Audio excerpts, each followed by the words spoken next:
একটি শর্ত রয়েছে, সেটি হচ্ছে দুন আগারাদিন মিন আগারাদিদ দুনিয়া।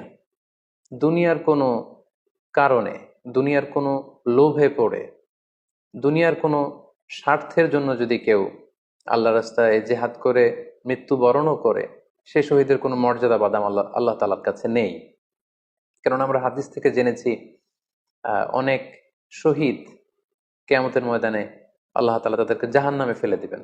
আল্লাহ বলবেন যে তুমি তো দুনিয়াতে জেহাদ করেছিলে, যে মানুষ তোমাকে বীর বলবে, মানুষ তোমাকে সাহসী বলে ঘোষণা দিবে, বাহাবা পাওয়ার জন্য তুমি জেহাদে অংশগ্রহণ করেছিলে এবং সেখানে নিহত হয়েছ।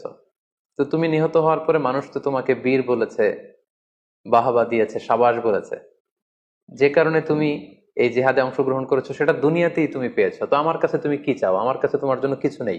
গো টু দ্য হেল ফায়ার, জাহান নামে যাও। তাকে আল্লাহ তাআলা উপর করে জাহান নামে নিক্ষেপ করবেন। তো এজন্য